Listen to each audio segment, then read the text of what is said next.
permítanme que comencemos este acto porque esto va por ti, Paco. Me acaban de avisar que las croquetas se enfrían, luego cuanto antes empecemos, mejor para todos.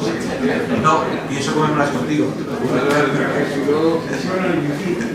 Bueno, yo lo primero que voy a decir es que quería felicitarles a ustedes por su presencia, porque esto demuestra la oportunidad del libro del profesor Medina, y cuando uno ve el título uno se da cuenta de la osadía, del valor de Manolo Medina para escribir estos temas hoy de una perspectiva desapasionada, jurídica y al tiempo política. Puede parecer sorprendente que un titular de universidad ose discutir entre los clásicos, y Manolo es un clásico, fue profesor mío en política, si me dicen ustedes, y sin ninguna duda, y creo, Carlos, me perdonarás, que realmente, mejorando lo presente, en presencia de la creme en este mundo, como son las profesoras Mangas, Bernardo Mangas y el profesor Aldecoa. Yo tengo que decirles simplemente que yo he leído el libro con mucho interés, tengo muchísimos comentarios, algunos de los cuales ha hecho Manolo Medina en persona, pero creo, Manolo, que si podemos resumir tu libro, haces honor a lo que se pide de un político y de un parlamentario europeo. Metes el dedo en la llaga. Y por eso quiero felicitarte. Yo no voy a intervenir nada más, me guardo mis opiniones para el debate del coloquio, y si te parece, Manolo, yo jalo fuego. Muchas gracias. Bueno, es un verdadero placer estar aquí con ustedes, porque hay mucha gente que son amigos míos, muchos amigos míos de mucho tiempo. El otro día me decía un buen amigo, que era Ángel Viña, que se había leído el libro, que le había parecido interesante, y por qué no preparaba una reseña para publicar. Y le dije, mira, este libro es el resultado de 60 años de estudio, aunque sea pequeño, 250 páginas. Y lo he abreviado en 250 páginas, pequeño y reducido, que viene el presidente del Parlamento Europeo, entre otros, ¿no? Y ahora reducirlo a un resumen me va a resultar totalmente imposible. Con lo cual yo tengo ahora 10 minutos para resumirlo, y lo siento, digamos, difícil. Sobre todo con este público que tengo aquí, señor magistrado, que son gente, viejos amigos míos, que yo diría que cada uno de ellos me ha ayudado a escribir por lo menos una página del libro, ¿no? Por ejemplo, Raúl Morodo, que yo soy compañero del Colegio Mayor desde los años 50, y que sin él no habría podido hecho gran parte del trabajo que he hecho. El embajador Patti de Arquirafi, con el que trabajaba en la comisión. Carlos Jiménez Pierna, comisario, por eso. Embajador, pero también que trabajé con él cuando él estaba en la comisión. Juan Antonio Yáñez, en la ONU. Carlos Jiménez Pierna, que me ha ayudado mucho en la parte relativa de Derecho Internacional en esta obra. Carlos Rú, el gran europeísta, que yo lo conocí, digamos, cuando tenía pantalón corto y era ya secretario general del Movimiento Europeo. El magistrado del Tribunal Supremo, Joaquín Martín Caribelle, con quien habíamos hablado también. Y perdón si no puedo citar a todo el mundo, está mi mujer, mi hijo, Pedro Solbes, Carlos Carnero, el presidente Enrique Barón, del Parlamento Europeo, con lo cual estoy en una reunión de amigos. Pero tenemos dos limitaciones, no solo que las croquetas se enfrían, sino que además a las 9 empieza un partido de fútbol trascendental. Algunos de mis amigos han venido aquí no para escucharme a mí, sino para ir al partido de fútbol, con lo cual, si lo prolongamos demasiado, no podremos... Bueno, a la primera nos desaloja, o sea que en cualquier caso... No, pero ahí tiene que irse antes de las 9, porque tiene que ir, el partido creo que estará a las 9. Esa la el partido. Hay tiempo, bueno, entonces un poquito más. Pero en todo caso, bueno, como sería imposible, a pesar de las reducidas dimensiones del libro, los temas que abordo en él son muy complejos, y yo, por ejemplo, espero sobre todo que Araceli nos haga una exposición desde el punto de vista del derecho internacional. Creo que tiene una conferencia preparada sobre Crimea, de las personas internacionales, con lo cual yo voy a centrarme en lo que es el meollo de la cuestión, para mí. Y el meollo de la cuestión tiene que ver con el Estado. En Europa hemos conocido toda clase de formas de organización política posibles, desde los grandes imperios hasta las organizaciones tribales, los principados, los señoríos, las ciudades libres, todo. Europa ha sido un verdadero laboratorio de formas políticas. Pero Europa ha dado una gran contribución política al mundo, que ha sido el Estado. El Estado, que es un producto, como decía Jacob Burckhardt en su Cultura del Renacimiento en Italia, es una obra de arte.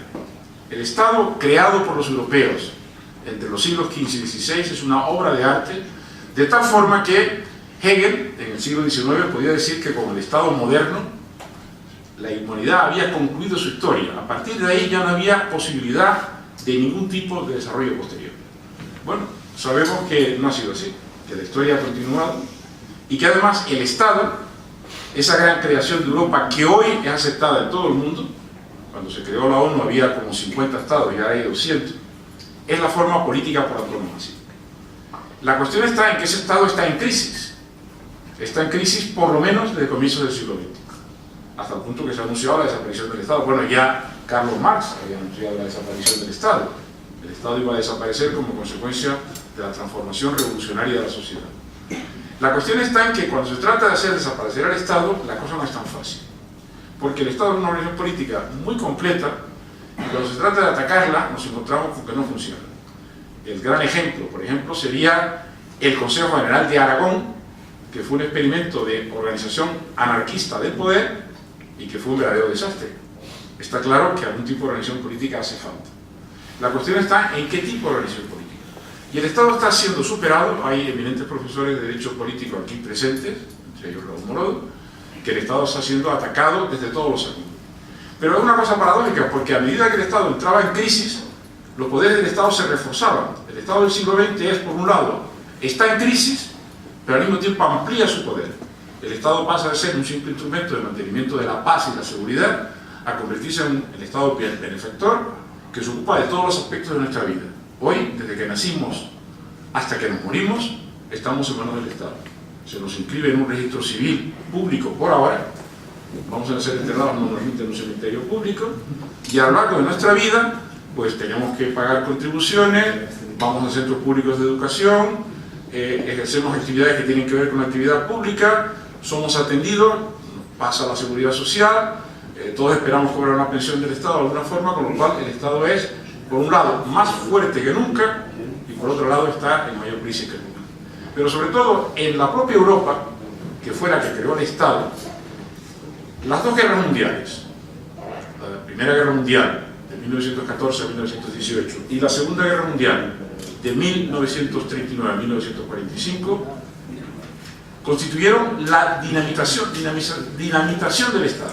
El Estado fue dinamitado a consecuencia del movimiento nacionalista, la conversión del Estado del siglo XVI, que era un Estado de razón, en un Estado de sentimiento, que era el Estado romántico o Estado nacional creado por la Revolución Francesa.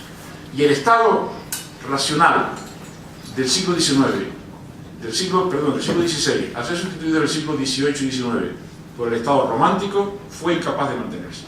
Eso produjo la dinamización del sistema internacional, la destrucción del sistema de Estados y la crisis definitiva del Estado. Y aquí aparece la Unión Europea. Entonces, la Unión Europea, 5 siglos después de la creación del Estado, crea una nueva forma de organización política, que es la Unión Europea, una comunidad supranacional, y la cuestión es cómo determinar la naturaleza. Yo diría que, para mí, lo más importante en este libro, para mí desde luego, es el análisis que hago de lo que es la naturaleza de la Unión Europea. Porque la Unión Europea no es un Estado. Una obra que yo publiqué hace 40 años y que se titulaba La Comunidad Europea y sus principios constitucionales, en esa obra yo consideraba a la Unión Europea como una especie de superestado.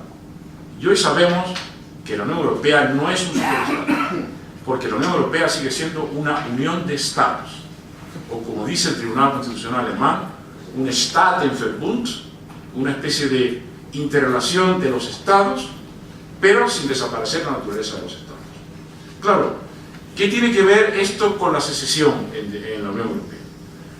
Bueno, cuando se formó la Unión Europea todos pensamos que era una organización a perpetuidad, que los estados que se integraban en ella no podían separarse de la Unión.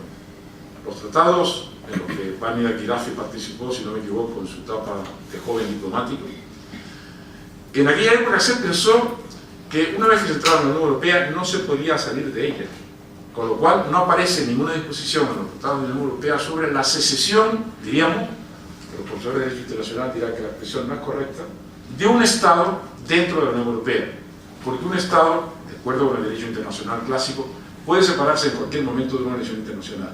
Pero se decía, pero no se puede separar de la Unión Europea, porque es una entidad distinta, y hay toda una jurisprudencia diciendo que una de las características del derecho de la Unión Europea es que el Estado no se pudiera separar de ella. Bueno, pues esto cambió. Y cambió precisamente a consecuencia de la jurisprudencia del Tribunal Constitucional Alemán. El Tribunal Constitucional Alemán dijo que la soberanía seguía residiendo en los Estados, que los Estados podían separarse en cualquier momento, y que por tanto, a partir de ahí, el hecho de que un Estado fuera parte de la Unión Europea no querría decir que se pudiera separar de ella. Claro, esto en principio debilitaría la posición del Estado, pero la propia jurisprudencia del Tribunal Constitucional Alemán, al definir a la Unión como un Staatenverbund, yo tengo si ven ustedes los párrafos relativos a lo que es el Staatenverbund, para mí son los más entretenidos de la obra.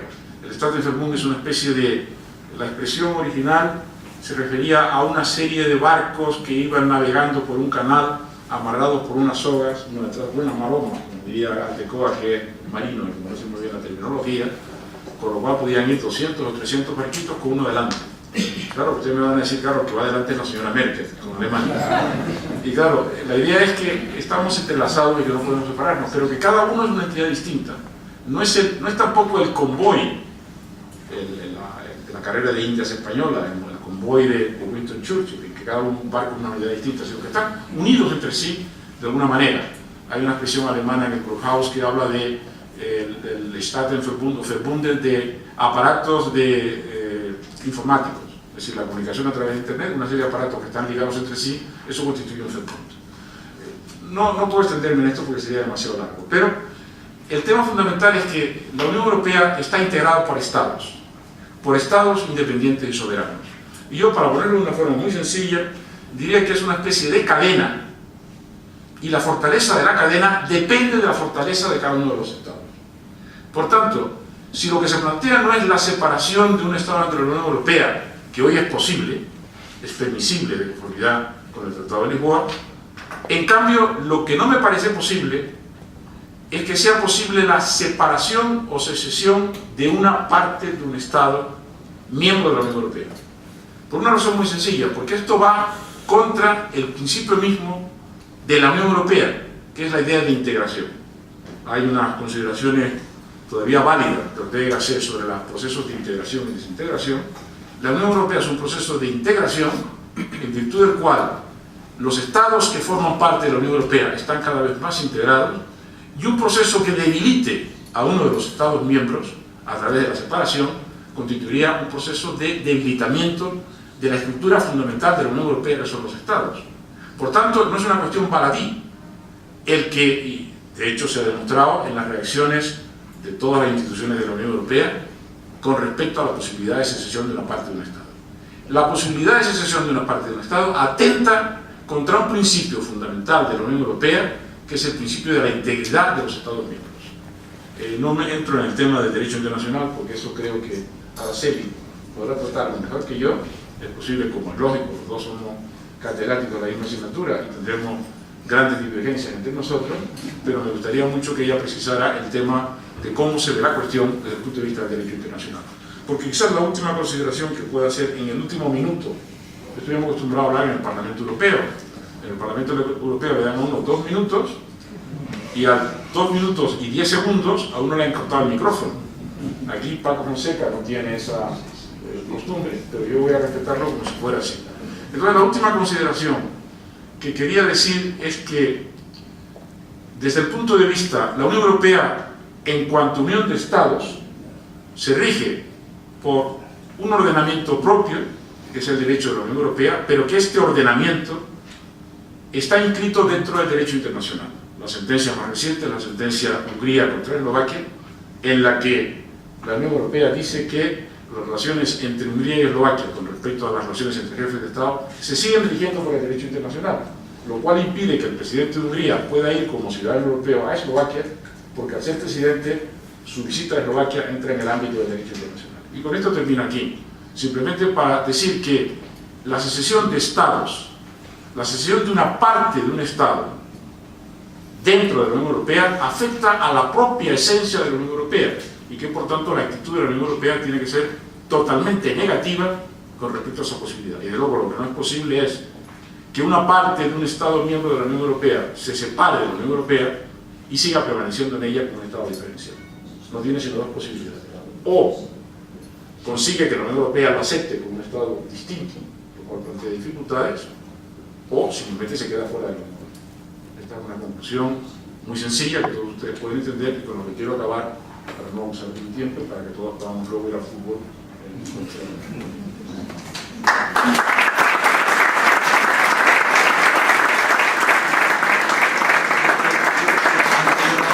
Al profesor Aldecoa, usted se ha dado cuenta que Manolo Medina ha sido diputado europeo del Grupo Socialista.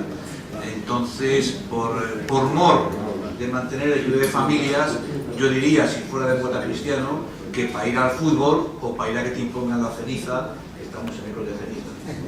Pachi, tienes la palabra. Pues muchas gracias Manolo por darme la oportunidad de estar aquí y con tan buenos compañeros, con Arceli, con Paco y con todos ustedes, que algunos de ustedes y vosotros habéis sido profesores míos, y estoy un poco hasta cohibido, a pesar que llevo ya muchos años, porque Manolo fue profesor mío en los años 70 de Relaciones Internacionales. Pues también la cuento si queréis.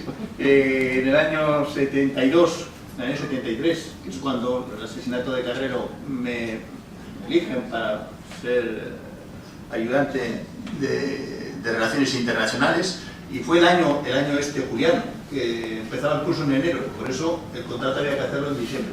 Y fue justo el día que asesinaron a Carrero, donde ya habíamos quedado en el Café Gijón.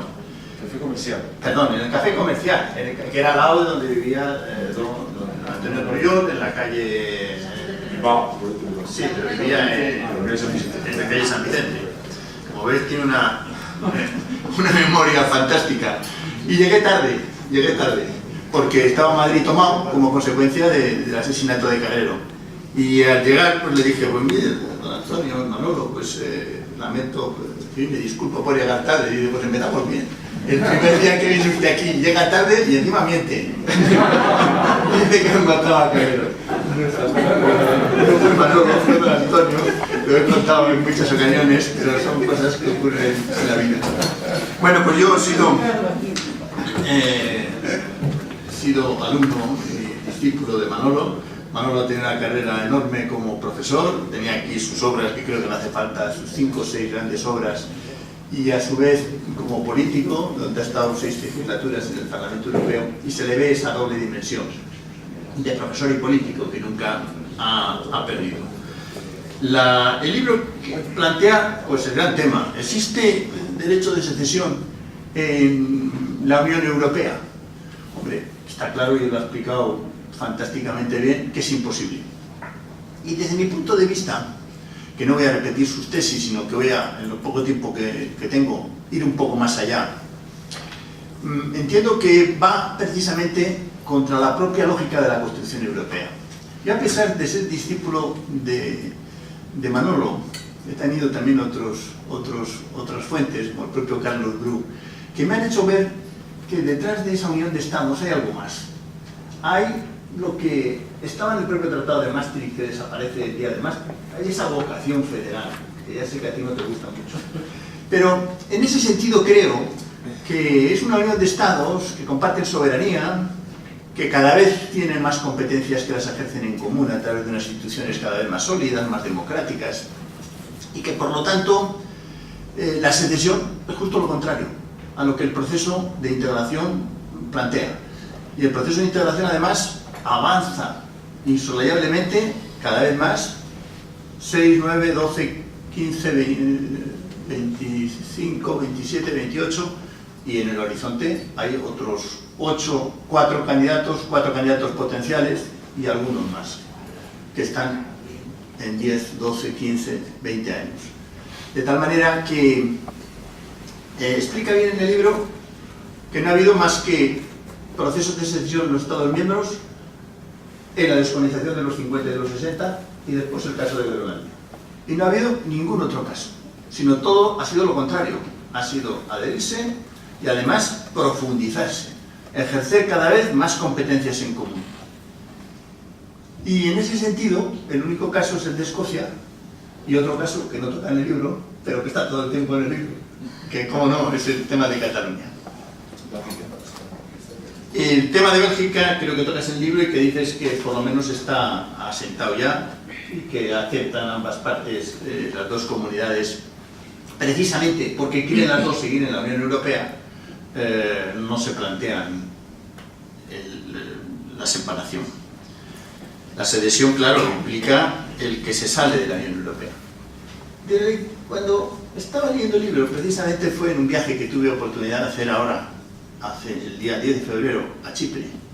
Y en Chipre se acaba de hacer ese día la famosa declaración de los dos presidentes buscando la unificación. Y concretamente han planteado un proyecto, hicieron una declaración en la zona neutra, en la zona verde donde están las Naciones Unidas, una declaración formal en la cual plantean que va a haber un solo Estado con dos comunidades, con unas únicas instituciones comunes, aunque luego tengan gran autonomía.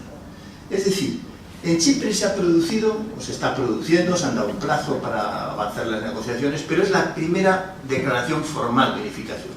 Y yo pensé, porque tenía el libro encima de la mesa, pensé que precisamente es cómo la integración europea produce la reversión de una secesión de hecho que no ha sido la Unión Europea la que ha jugado el papel fundamental, sino ha habido otros factores en ese cambio de proceso. Pero es interesante la contraposición. Es la primera vez que avanza enormemente dos comunidades que estaban independientes, bien entendido que una de ellas solamente tenía el reconocimiento de Turquía, Chipre del Norte, pero se han juntado, teniendo en cuenta que llevan 10 años Chipre en la Unión Europea y la zona norte no lleva, buscando una solución completa al proceso. De tal manera que la secesión lo que va es, a mi juicio, contra la propia noción de construcción europea, en el sentido de que la construcción europea tiene una vocación de superar. Yo recuerdo que cuando fui al mundo tuyo se me quedó grabada una idea que la he después dado vuelta muchas veces. La construcción europea es consecuencia a la crisis del Estado. Esta explicación que has hecho tú como el Estado fuerte, fantástico, deja de jugar los papeles que le corresponden y se necesita, y creo que lo planteas en ese libro, en el que has hecho referencia de los principios constitucionales de la Comunidad Europea, hace falta jugar los papeles que no es capaz de jugar los Estados y hacerlo en común. En ese sentido, la secesión de una parte debilita no solamente al Estado miembro, sino debilita al conjunto de la Unión Europea, al conjunto de ese objeto político identificado que es la Unión Europea hasta nuestros días. Detrás de todo este tema, no cabe duda que está el tema de Cataluña. Yo he leído estos días con mucha atención un artículo de Andrés Ortega Glen que me ha gustado enormemente, que también es alumno de la facultad, no sé si está aquí, que me ha gustado enormemente, y donde cuenta la anécdota, no sé si ustedes han leído el artículo, yo creo que es la clave de que un matrimonio, la mujer le dice que se quiere divorciar y él le dice que le da todas las facilidades, que no le preocupe, que no le conviene, pero que, en fin, que no pasa nada. Y ella se pone a llorar y le dice, ¿por qué lloras? Porque yo no quería separarme, yo lo que quería es que me dijeras que te quiero. El artículo de Ortega Klein se llama Dime que te quiero. Yo creo que el tema catalán va en esa dirección. Pues nada más, muchas gracias.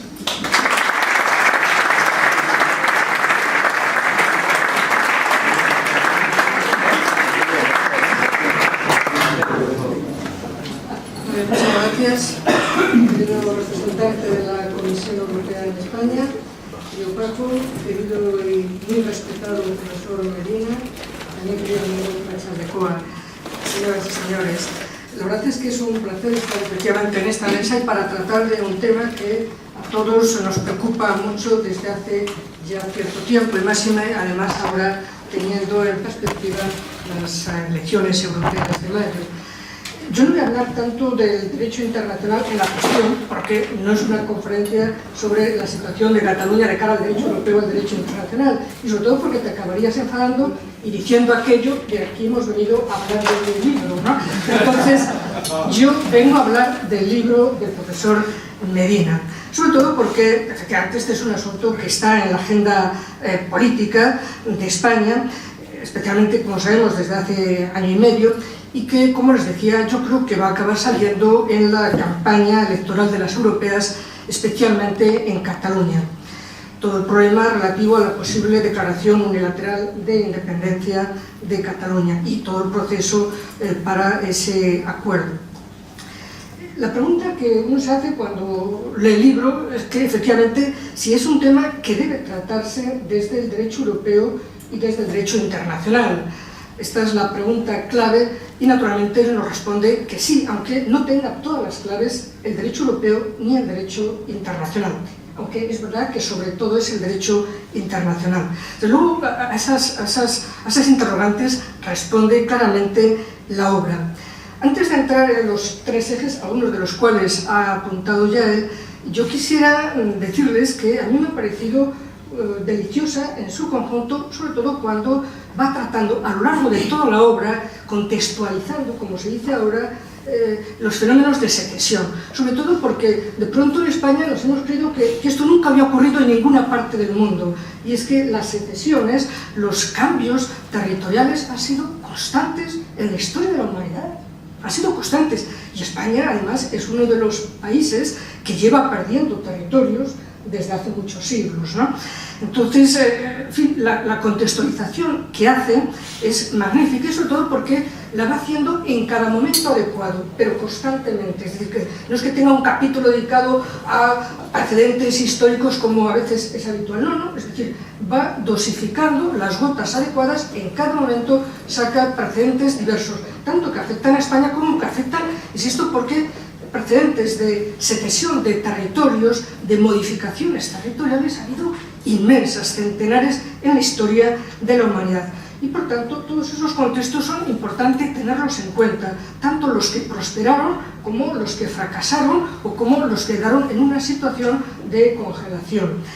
Por tanto, trata cuestiones muy diversas, desde la época incluso de la pérdida de territorios de España en Flandes, trata la situación de Argelia, de la América Española, por supuesto, de la libre determinación en Estados Unidos, el Alto Illo, Jura, Chipre, Escocia, Eslovenia, pero no van todos seguidos, sino en el momento adecuado y además con pinceladas magníficas que permiten a uno situarse en el contexto de cada caso, sin abusar naturalmente de citas excesivas, historicistas, pero sí saber cómo se fueron solucionando diversos problemas que ha habido parecidos a lo largo de la historia de la humanidad. Por tanto, todos los casos, Indonesia, los estados bálticos, la situación en Quebec, Rhodesia, los tamiles de Sri Lanka, en fin, es abrumador el acopio de casos históricos y que demuestra la inmensa cultura que, por desgracia, ya se va perdiendo en la Universidad Española entre el profesorado medio y joven. Solo los que apuntan canas tienen estos conocimientos fruto, naturalmente, de los mejores estudios que había en el pasado, en la escuela, en el bachillerato, etc., ¿no? Y la propia exigencia que había entonces para ser profesor universitario y que hoy no se tiene. Hecha esa contextualización histórica, que para mí ha sido deliciosa, desde luego he aprendido un montón y me encanta además la historia, me gusta siempre que puedo dar unas pequeñas también pinceladas, pero realmente es abrumador esos conocimientos. También los ejes principales del libro en los que yo diría que se ha centrado son, por un lado, y coincido con él y lo tenía aquí apuntado claramente, es digamos, el contexto europeo del caso, sobre todo teniendo en cuenta la naturaleza de la Unión Europea, porque yo creo que ha habido demasiada fantasía en los últimos 10 años, 15 años, en relación con la Unión Europea. Yo creo que ha habido sueños que, bueno, están bien como sueños, pero la realpolitik es lo que se impone en todo. Y desde luego la Unión Europea no es un Estado, no es un Estado, no es que no sea un Estado federal, es que no es un Estado. Por tanto, otra cosa es que tenga elementos federales, yo lo he utilizado con mucha frecuencia, ese ejemplo de los elementos federalizantes que son muy claros en la Unión Europea. Pero en la Unión Europea, y ese es el contexto básico, es que la Unión Europea, como no es un Estado, como es una organización internacional compuesta de Estados soberanos e independientes. Por tanto, un Estado soberano e independiente es el que es dueño de su territorio. Y es que aquí está la clave. Si esto es una modificación, porque siempre las excesiones son una modificación territorial a la que hay que aplicar el derecho de sucesión de Estados, pues claro, el problema es que la Unión Europea no tiene territorio, lo dejan muy claro los tratados. Una organización internacional no tiene territorio, ni tiene fronteras exteriores, a pesar de las tonterías que vimos estos días. Ninguna norma comunitaria habla de las fronteras exteriores de la Unión, sino las fronteras exteriores de los Estados miembros, de las cuales somos responsables los Estados miembros. Otra cosa es que la Unión deba cooperar en un ámbito de competencia compartida. Dejamos ese tema para volver a que el territorio es el territorio de los Estados. Y por tanto es correcto lo que han hecho los comisarios y el presidente de la Comisión Europea, todos decir que esto es un problema interno, no es que se laven las manos, es que esto es un problema interno, es decir, los españoles, todos los españoles, somos los dueños de nuestro destino, somos los dueños todos de nuestro territorio. Entonces, somos los que podemos decir si nuestro territorio se modifica o no, sobre todo hablando claramente, siempre claro que no es un ataque desde el exterior, es decir, que pacíficamente, voluntariamente, un Estado es dueño de su territorio. Y por tanto, un Estado, Alemania, decidió libremente, soberanamente, sin consultar a nadie, a Francia, porque no tenía que consultar, unirse a Alemania del Este, unirse dos Estados. Es decir, eso es elemental. Somos los dueños, cada Estado es el dueño de su territorio. Y por tanto, la clave por la que discurre una parte del libro del profesor Medina Ortega es que esto es un asunto en cierta medida interno, que es lo que nos dice constantemente la Unión Europea. Son ustedes los españoles, su gobierno, sus fuerzas políticas, sus fuerzas sociales, los que tienen que resolver este problema y decidir libremente si quieren partir el territorio o quieren defenderlo jurídicamente y políticamente ese territorio. Igual que no hay ningún reproche a los británicos cuando han decidido libremente, en uso de su soberanía, abrir un espacio para que puedan decidir separadamente. Pero eso forma parte de la soberanía, eso forma parte de la independencia, eso forma parte de la autodeterminación colectiva de los pueblos. Autodeterminación colectiva de los pueblos, es decir, de todo el pueblo español, Eso que quede bien claro, del conjunto de la colectividad española. Y por tanto, como es una organización internacional, es nuestro problema. Entonces, no puede inmiscuirse, como dice constantemente el profesor Medina, como nos dicen, y con toda razón, las autoridades comunitarias, ellos no pueden inmiscuirse porque tenemos derecho a decidir la ruptura de la unidad nacional o defender la unidad nacional. El derecho internacional nos permite defender la unidad nacional y la integridad territorial con medios proporcionados, naturalmente, defenderla. Entonces, hasta ahí tenemos esas opciones. Hay que saberlas utilizar adecuadamente y proporcionadamente. Pero es un problema interno que se tiene que decir y que si se decide romper un país, como hizo Checoslovaquia, es perfectamente legal. Es tan legal la ruptura pactada de la unidad nacional como la defensa a ultranza con todos los medios legales, incluidos los internacionales, y llegado el caso, incluso hasta con el uso de la fuerza proporcionado, que también lo permite el derecho internacional y el propio Tratado de la Unión Europea, en el artículo 4, hace una referencia muy clara a que la seguridad y la integridad territorial de cada país es una cuestión nuestra, no es de la Unión Europea, solo si hubiera un ataque desde el exterior. Por tanto, es un asunto claramente interno y esto se deja muy claro también, en definitiva, en la propia obra, salvo que, como él dice, haya efectivamente un pacto en el interior, como lo ha ocurrido en el Reino Unido. El primer eje, por tanto, es el contexto europeo, la existencia, por tanto, de que la Unión Europea no tiene territorio, ninguna organización internacional tiene territorio. El propio tratado ha dejado siempre muy claro que el tratado lo que tiene es un ámbito de aplicación territorial del tratado. Por tanto, un sitio, unos territorios donde se aplica el tratado, y entonces el tratado se aplica en el territorio de España mientras siga siendo este el territorio de España. Que Alemania notifica el 3 de octubre del 90 que se ha unificado, a partir de ese día, automáticamente, lo que llama la movilidad de los tratados, automáticamente se extiende al territorio acrecentado legalmente por Alemania. Si un Estado le notifica Francia a la Unión Europea que ha perdido el Sarre porque ha hecho un referéndum y ha pasado a Alemania, es verdad que no es exactamente el caso alemán, el caso de Cataluña o de Escocia en su caso, pero desde luego es un caso en el que un Estado hace un referéndum en una parte de un territorio que lo ha obtenido como botín de guerra y que ha sido la causa de guerras durante más de un siglo, y el Sarre dejó de aplicarse el tratado en nombre de Francia, y es verdad que el Sarre pasó a Alemania y siguió aplicándose el tratado, ¿no? Una cosa parecida puede llegar a ocurrir en Irlanda del Norte. En ese aspecto es verdad que los retos escocés y catalán son muy distintos a todos, no ha habido ninguno semejante, pero es verdad que tenemos ya toda una serie de casos en los que ha habido situaciones de las que aprender, por tanto, del derecho europeo, para saber que, como es un asunto interno, frente a algunos interrogantes que aparecen a veces en los medios de comunicación o en las fuerzas independentistas en Cataluña, cuando dicen, como la Unión Europea no lo regula, hay derecho a la secesión. Es que la Unión Europea no lo regula, ni lo puede regular, ni lo regulará jamás, mientras no sea un Estado federal. Es decir, como eso no lo vamos a ver ni en 50 ni en 100 años, por lo menos ninguno de nosotros lo podremos aseverar, como ese no es el horizonte necesariamente de la Unión Europea, puede ser, pero en fin, no lo veo en el horizonte inmediato, y mucho menos desde el 2004 para acá. El movimiento en la Unión Europea es mantener con mucha fuerza los estados soberanos e independientes, porque ellos son, en cierta medida, el propio eje de la fortaleza de la Unión Europea. Al fin y al cabo, no era la vocación de los padres fundadores el constituir realmente un nuevo Estado, un Estado poderoso, un Estado más fuerte de lo que había, sino un sistema en el que efectivamente yo creo que el Tribunal Constitucional alemán ha dado el quiz de la cuestión desde la sentencia de Maastricht. Es una federación de Estados, que es distinto a un Estado federal. En derecho, las palabras, los términos son muy importantes.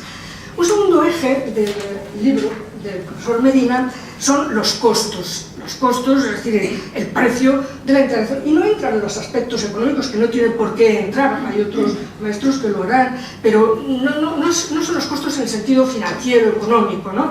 Sino realmente el precio que paga una sociedad, la sociedad catalana, la sociedad española y la sociedad europea, porque sitúa el precio de estos procesos de secesión en Escocia o en Cataluña con un triple precio para todos, ¿no?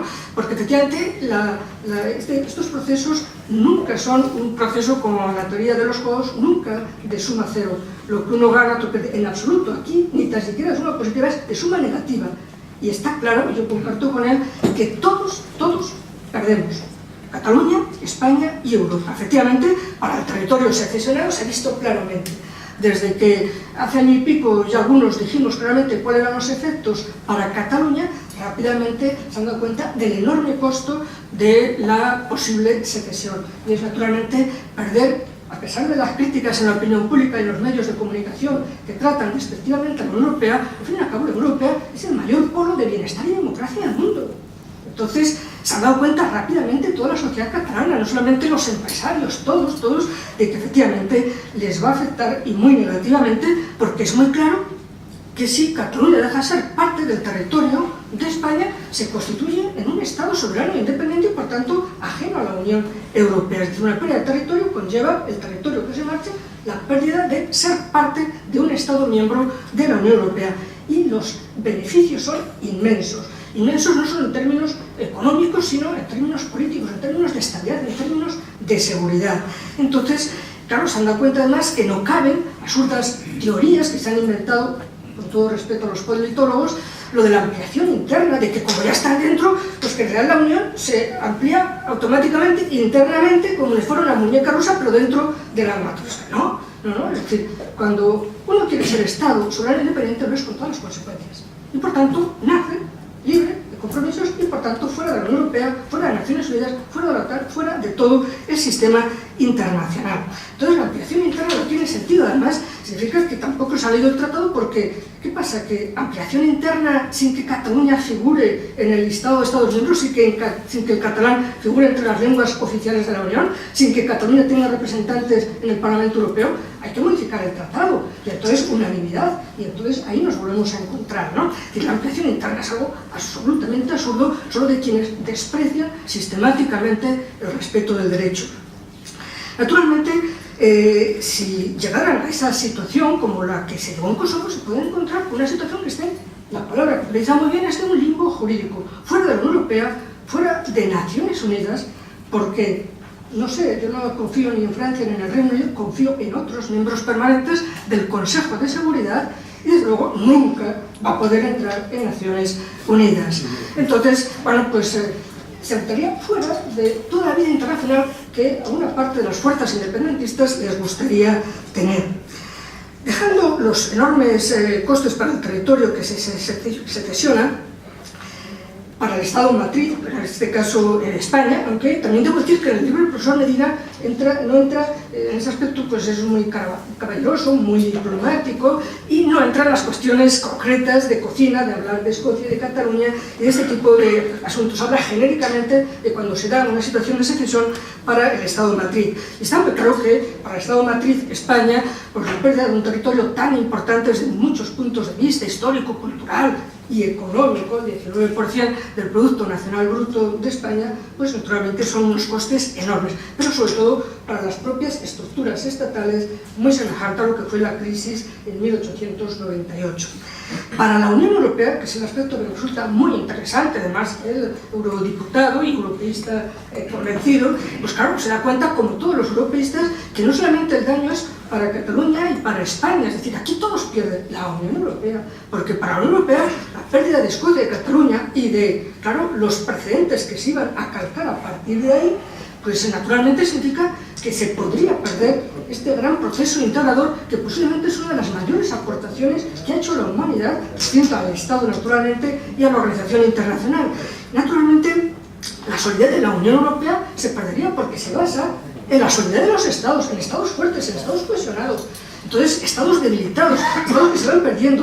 Si ahora mismo criticamos las grandes ampliaciones del siglo XXI porque han debilitado extraordinariamente a la Unión Europea, cada vez es menos cohesionada, y claro, se ha pasado, se ha doblado, bueno, de los 12 a 15 a los 25, 27, 28, claro, esta es una situación muy peligrosa para el propio sistema de decisiones en la Unión Europea. En definitiva, podría poner en peligro el propio proceso, la propia fortaleza de la Unión Europea, y sería un gravísimo problema constitucional para la gobernanza misma de la Unión Europea si la Unión Europea acaba formada por unas 120 y tantas regiones que hay en Europa. No tiene ningún sentido en un planeta global y con los grandes desafíos del siglo XXI.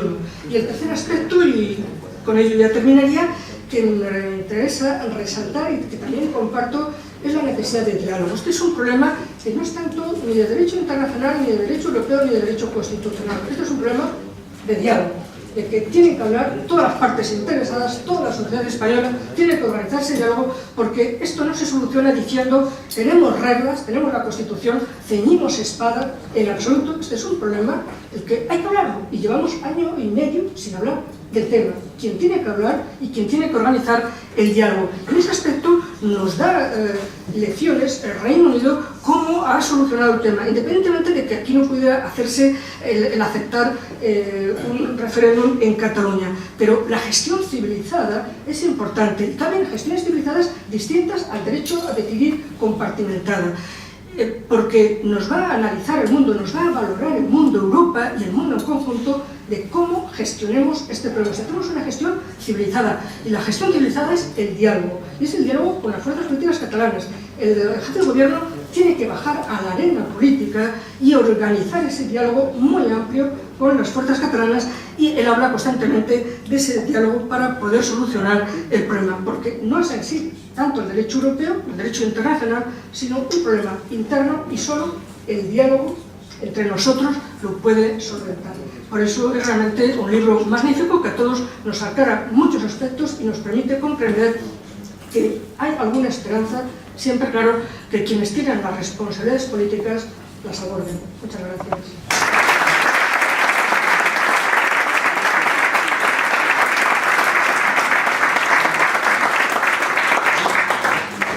Yo creo que después de las intervenciones es inevitable, aunque se fríen las coquetas, que tengamos un diálogo. Y yo, si me permiten, abusando de mi condición de anfitrión, yo únicamente decirles una obviedad. La Unión Europea, la Comisión Europea, el Consejo Europeo, en boca de su presidente Van Rompuy, no nos lavamos las manos, sino que estamos completamente de acuerdo con lo que ha dicho la profesora antes. Usted tiene un problema de derecho constitucional interno, arréglelo usted.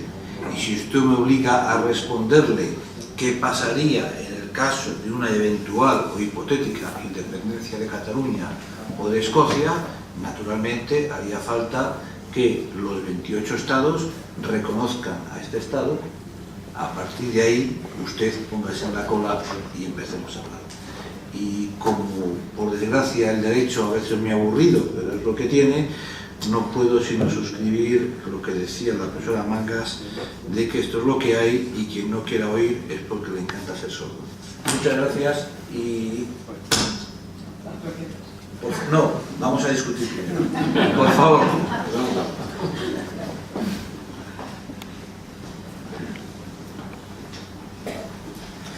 Espero hacerme entender porque estoy medio afónico. Juan Antonio Yáñez, discípulo también de Manolo Medina, hace muchísimos años. Es muy difícil no estar de acuerdo con lo que han dicho todos los intervinientes y yo corroboraría también esos juicios. No tengo la suerte de haber leído el libro, aunque lo he tenido en las manos solamente por unos minutos, porque me lo prestó Manolo, pero me dijo, no te lo lleves, que es mi ejemplar, así que ya te harás con uno, ¿no? Bien, lo leeré, ciertamente lo leeré y estoy seguro que va a responder a todas las expectativas. Un punto nada más.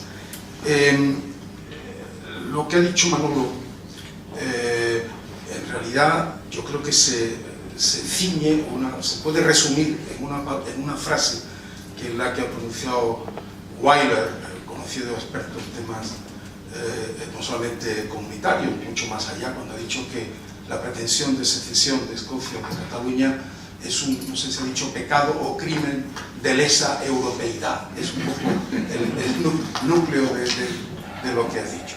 Y además yo creo que se demuestra también, la prueba de tres, es que dentro de la Unión Europea ya existe una situación de ese tipo, que es la que ha mencionado Pachi, que es la autoproclamada República Turca del Chipre septentrional. Es cierto que Chipre ingresó dentro de la Unión Europea ya con ese problema arrastrado, que es una de las cuestiones que, bueno, no sé si se debería de haber hecho de esa manera, pero el hecho que fue así. Y yo entiendo que, aquí hay dos comisarios por lo menos, pero yo entiendo que es Chipre en su conjunto el que forma parte de la Unión Europea. Lo que pasa es que tiene un problema interno ahí, un problema que también tiene dimensiones internacionales, en Naciones Unidas, etcétera, etcétera. Pero es todo Chipre el que forma parte de la Unión Europea. Lo que ocurre es que esa autoproclamada y no reconocida República del Norte de Chipre, salvo por Turquía, pues como no está reconocida ni por la Unión Europea ni por ninguno de los Estados miembros de la Unión Europea, pues hay muchas políticas o disposiciones o normas comunitarias que no se aplican, y habrá toda suerte de problemas, me imagino, en cuanto a títulos de viaje, en cuanto a certificados de origen de productos, en cuanto a toda clase de cosas, ¿no? Pero ese problema solo se resolverá, como ha dicho Pachi, cuando las dos comunidades se pongan de acuerdo para volver a funcionar como una entidad única dentro de la Unión Europea y dentro del orden internacional. De la otra manera, y como ha dicho Paco Fonseca, no es solamente que en el caso de Escocia o en el caso de Cataluña, no es solamente que habría hipotéticamente un Estado por ahí fuera y tal, es que primero tendría que ser reconocido por cada uno de los 28 Estados miembros para poder empezar a pensar en la posibilidad de una negociación de ingreso, de modo que sería una situación de limbo como la de Kosovo o la de otros entes que andan por ahí por el mundo. Muchas gracias. ¿Quién se anima a pedir la palabra?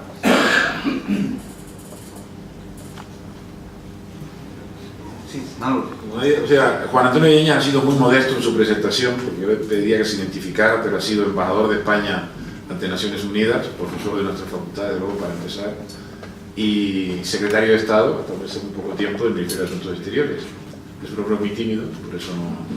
Pero yo quería simplemente referirme a la frase, son dos artículos, dos editoriales, de Joseph Weiler en la revista europea, revista de Derecho Europea de Derecho Internacional, y me parece que la frase era algo así como Catalonia independent, but not in the name of the European Union. Es decir, ustedes se pueden hacer independientes, pero no hablen ustedes de la Unión Europea, se quedarían fuera. Es una frase muy lapidaria, muy corta. Es decir, usted no puede invocar el derecho a la autodeterminación para cargarse a la Unión Europea. Esta, en definitiva, yo diría la sustancia de los dos artículos de Weiler. Presidente Marón.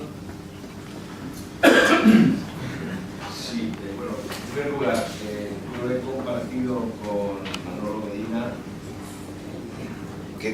con Manolo Medina, aparte de una vieja amistad y de la conspiración antifranquista y por la democracia, 23 años en el Parlamento Europeo.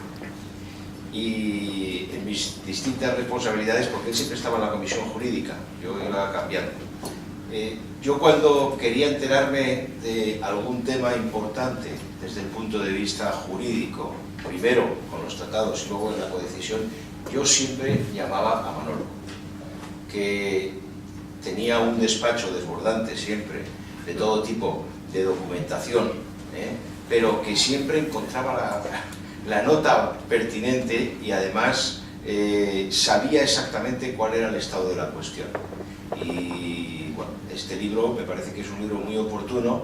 Yo no lo he leído entero, he leído bueno, pues la introducción, el índice, lo que dice de Canadá, que me parece que es muy relevante, que es muy interesante lo que dice de Canadá, y la conclusión.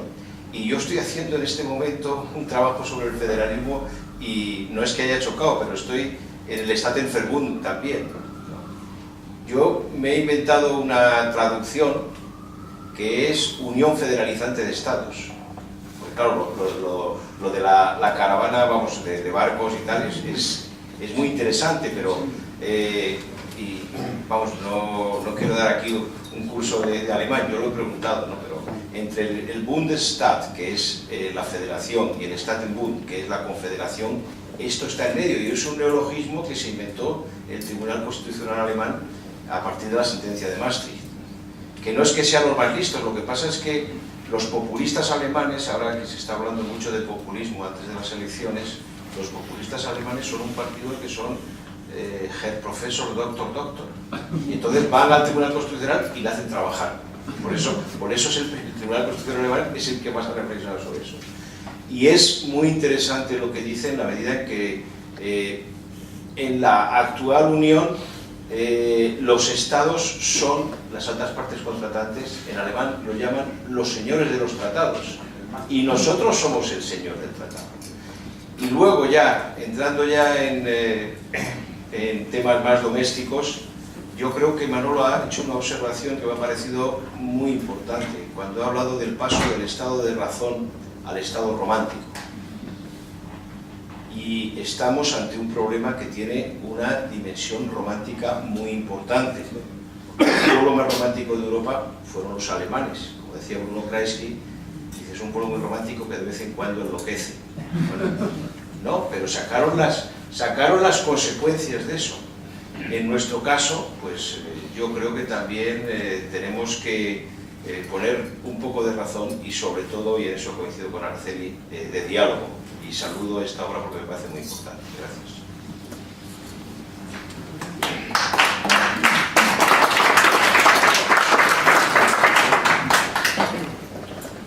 Me gustaría... ¿Quién, perdón? Ah, Carlos, perdón, no te había visto. Carlos.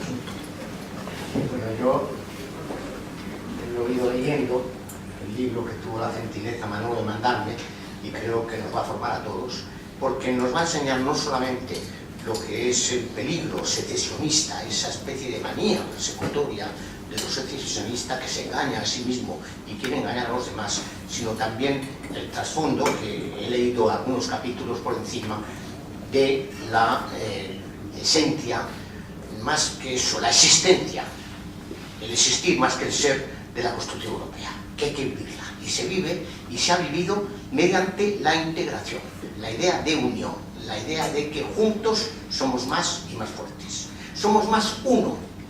No nos constituimos en lo que es cada uno un Estado, sino que somos un uno distinto, pero para ello tenemos que estar juntos. Es algo que está clarísimo y que se traduce en el libro. En la exposición que ha hecho totalmente la profesora Mangas, mi profesora Mangas, en la exposición que ha hecho tan contundente desde el punto de vista jurídico, ha hecho alguna alusión al aspecto político, y ahí es donde yo creo que tenemos que tener un cierto cuidadito. Cuando habla de que debilita, efectivamente, debilita Cataluña, debilita España, y que debilitaría también a la Unión Europea, y que por tanto no va a entrar, entonces ahí, y que no va a entrar, ahí es donde hay que tener mucho cuidado, porque viene el argumento tramposo. El argumento tramposo, la cuarta, es decir, bueno, como se debilitaría la Unión Europea, van a hacer el paripé durante un tiempo de que no y tal, pero acabarán aceptándonos, porque eso de nuevo nos estaría con la fuerza, nos devolvería la fuerza anterior. O sea, eso se está diciendo, creo ya, y es una coartada peligrosa, la de que la Unión Europea no va a resistir el embate de 7 millones de habitantes y de un Producto Nacional Bruto que fuese catalán, etcétera, dejándole fuera. Eso es lo que hay que destruir. Y lo que se ha dicho, y Juan Antonio ha aludido a ello, de que es un pecado de auténtica integración, es un pecado de auténtica, no digamos de humanidad, pero de humanidad que se federaliza para estar juntos mejor, eso es por donde hay que combatir. No si se vamos a debilitar o no, usted efectivamente se debilita, pero nosotros somos una comunidad que es mejor unida y más fuerte. Y además estamos bajo un ligero detalle, que la profesora, bueno, todos ustedes catedráticos lo saben muy bien, que es under law, es bajo la ley. Y la ley en ese tema es de cada uno de los estados, como se ha dicho, y como esto es la tesis del libro de Manolo y lo que nos habéis expuesto vosotros. La ley ahí es exclusivamente europea, y si yo permito que alguien lo infrinja, cuando tiene una constitución y la constitución exige unos requisitos, es decir, excluye totalmente, pero admitiría mediante un referéndum de todos los españoles, y ahí veríamos lo que pasaba. Si no se hace eso, es decir, el respeto al derecho español, estamos infringiendo el derecho de un Estado que forma parte y, por tanto, estamos infringiendo el derecho comunitario en sí. Yo creo que hay que ser muy duros en eso y muy fuertes. Que esto es una cuestión exclusiva española, y como tal española, ganamos o perdemos, somos los que mandamos. Y los que mandamos es los que nos hemos unido en una constitución, y como tal constitución solamente mediante la voluntad íntegra de una reforma de la Constitución, una voluntad íntegra de todos los españoles permitiría esa sucesión. Si no, no hay posibilidad. Yo creo que hay que ser muy firmes en eso. Muchas gracias.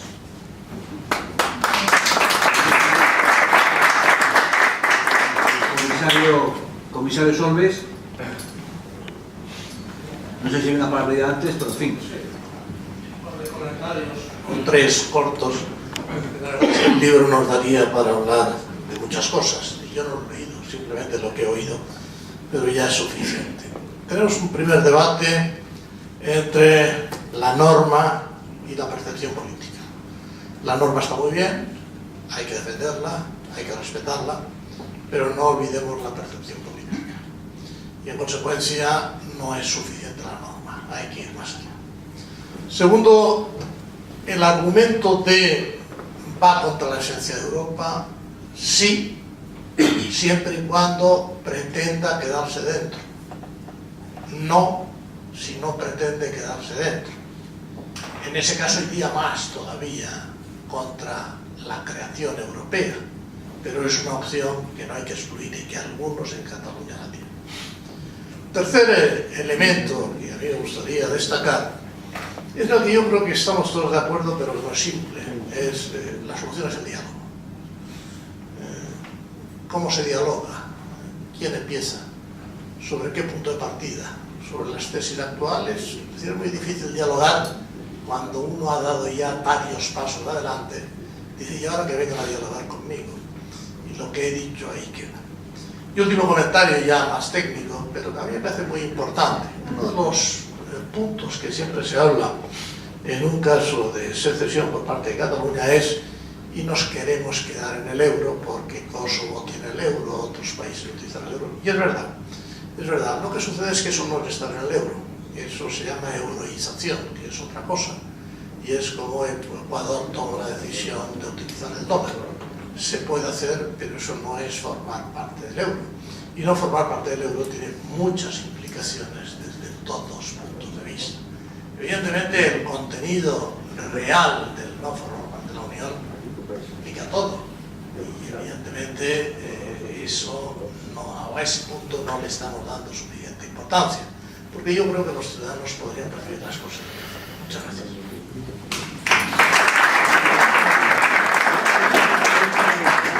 ¿Hay una petición de palabra al fondo? No. Bueno, pues sí, por favor.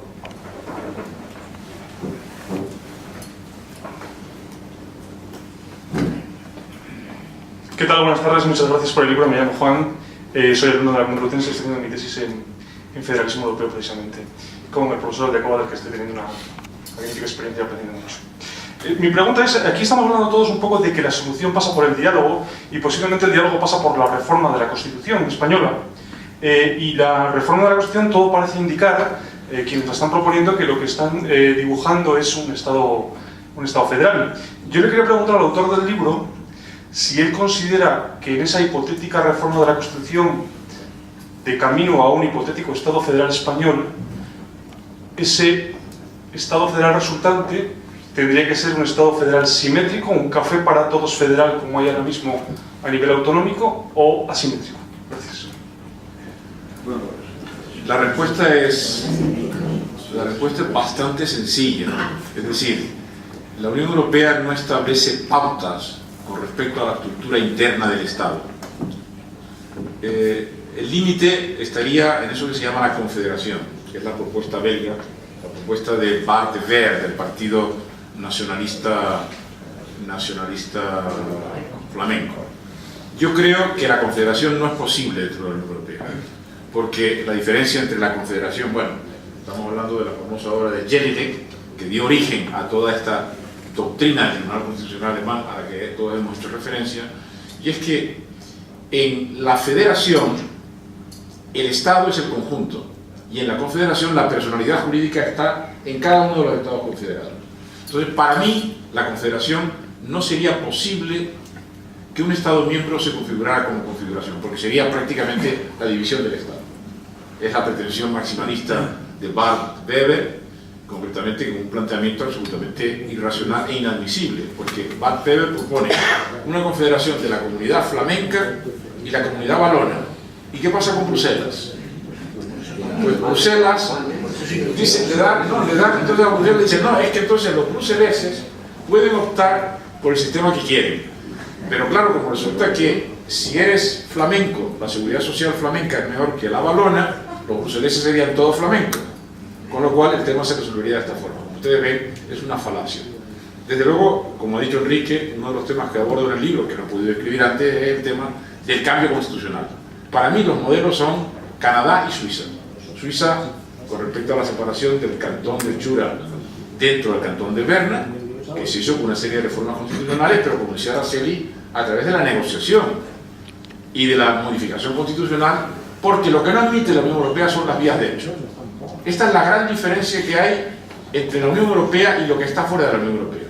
Fuera de la Unión Europea, ahora tenemos Ucrania, tenemos las vías de hecho impuestas. Lo tuvimos en Yugoslavia. Y precisamente la finalidad fundamental de la Unión Europea es la paz.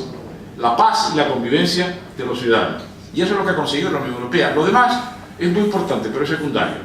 Yo cuando niño, lo que tenía alrededor, aunque España estuvo formalmente fuera de la Segunda Guerra Mundial, era la guerra. El único recuerdo que tengo yo de lo que fue la guerra fue en el año 45, cuando Alemania se había rendido, unos aviones norteamericanos que bajaron muy bajo sobre la bahía de Recife para ver si había submarinos alemanes.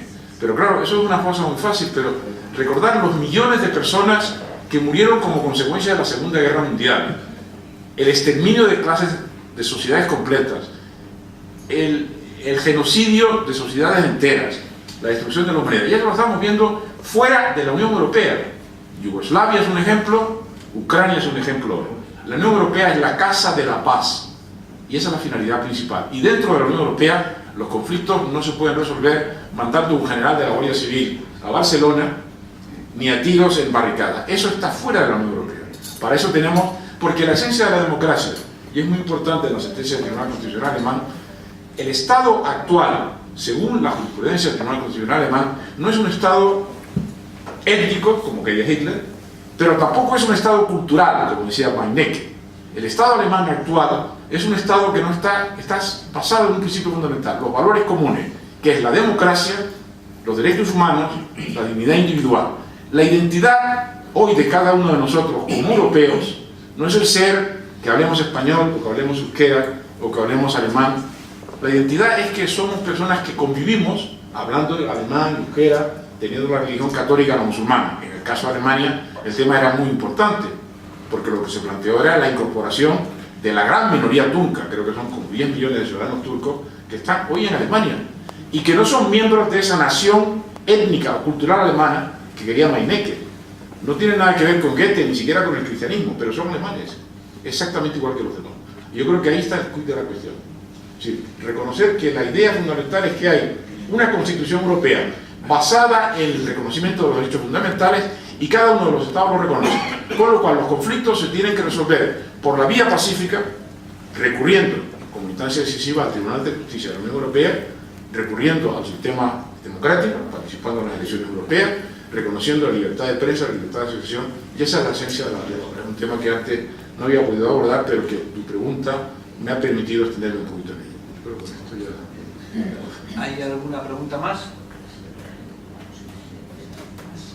Bueno, pues si no hay ninguna pregunta más, y bajo este mensaje de Manolo Medina a la Habermas sobre el patriotismo constitucional, perdón, profesor Morodo, yo creo que podemos ir todos tranquilamente a tomarnos las croquetas y no me queda sino agradecerles vuestra presencia. Muchas gracias.